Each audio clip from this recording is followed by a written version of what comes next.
लद्दाख को पूर्ण राज्य का दर्जा दिलाने के लिए लेह में जो आंदोलन किया जा रहा था उससे जुड़े कई अपडेट्स अब सामने आए हैं, जिसमें पहला अपडेट यह है कि 27 सितंबर को 3 दिन बाद पहली बार कर्फ्यू में ढील दी गई है।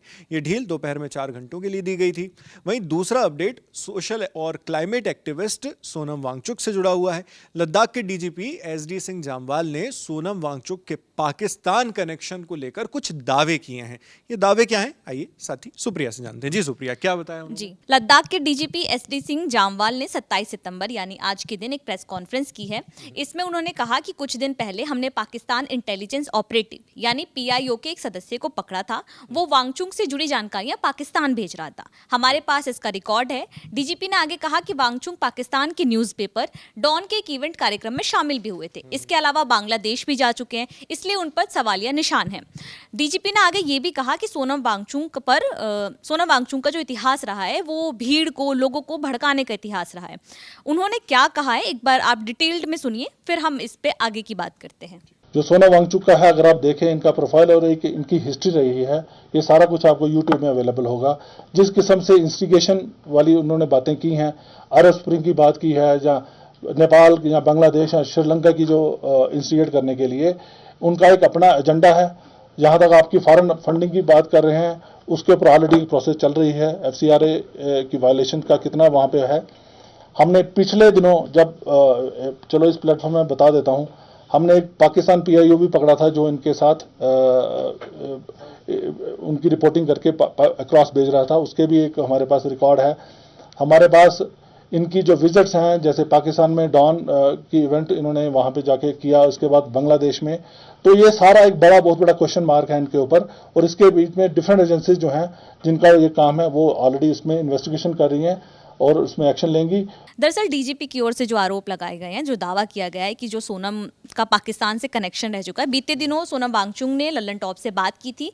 इस बातचीत में हमारे सहयोगी सिद्धांत मोहन ने जब उनसे पाकिस्तान कनेक्शन को लेकर सवाल पूछा था, तो सोनम वांगचुक ने साफ कहा था कि वो इस्लामाबाद गए थे। इस बात को उन्होंने स्वीकार किया था, लेकिन उन्होंने कहा था कि वो संयुक्त राष्ट्र के कार्यक्रम में शामिल होने गए थे। ये कार्यक्रम पाकिस्तान में बढ़ते वायु प्रदूषण को लेकर एक कॉन्फ्रेंस की गई थी, उसमें वो शामिल होने गए थे। और इस हमारी बातचीत लल्लन टॉप से बातचीत में उन्होंने ये भी कहा था कि उस कॉन्फ्रेंस में, उस कार्यक्रम में उन्होंने पीएम मोदी की बहुत तारीफ की थी। तो वहां पे जो पाकिस्तान के मंत्री थे और बाकी लोग थे, उन्हें इस बात पे बहुत आश्चर्य हुआ था कि आप पीएम मोदी की तारीफ कर रहे हैं।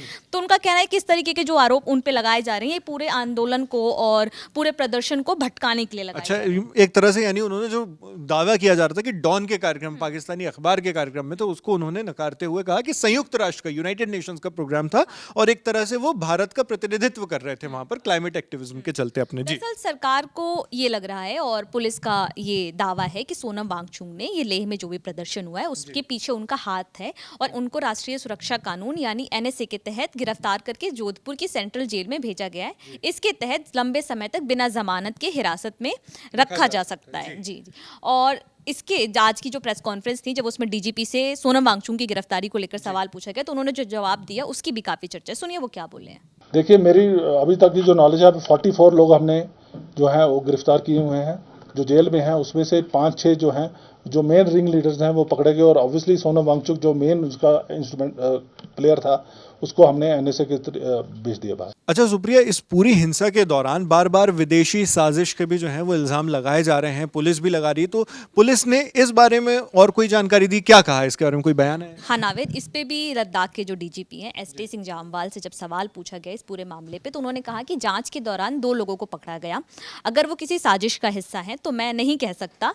इस जगह पर नेपाली लोगों को मजदूरी करने का इतिहास रहा है, इसलिए हमें उसकी जांच करनी चाहिए। मतलब इनडायरेक्टली वो उनका कहना ये है कि उस जगह पे जहाँ पे ये हिंसा हुई है या फिर जो वहाँ का बैकग्राउंड है, वहाँ पे नेपाली लोग काम करते हैं, तो हो सकता है इसके पीछे नेपाल से जुड़ी भी कोई साजिश हो। मतलब अप्रत्यक्ष के अनुसार, हाँ, ये पुलिस के अपने दावे हैं, पुलिस की अपनी बातें हैं। हाल ही में नेपाल में जो तख्ता पलट हुआ उस पर अप्रत्यक्ष रूप से, यानी वहाँ के जो डीजीपी हैं उन्होंने इसका इनडायरेक्टली उसका एक कनेक्शन वहाँ पर बैठाया, लेकिन अभी भी उन्होंने इसमें कहा है कि ये जांच का विषय है। और लेह में 24 सितंबर को ही हिंसा के लिए सरकार ने सोनम वांगचुक को जिम्मेदार बताया था। इस हिंसा में 4 लोगों की मौत हुई जबकि 80 लोग घायल हो गए, जिनमें से 40 पुलिसकर्मी भी शामिल थे। वहीं अब तक 40 से ज्यादा लोगों को गिरफ्तार भी इस मामले में किया जा चुका है। लेह में प्रदर्शन कर रहे लोगों की मांग थी कि उन्हें पूर्ण राज्य का दर्जा मिले, यानी लद्दाख को पूर्ण राज्य बना दिया जाए और छठी अनुसूची में उनको शामिल किया जाए, वहां की जो जनता है उसको, आवाम को।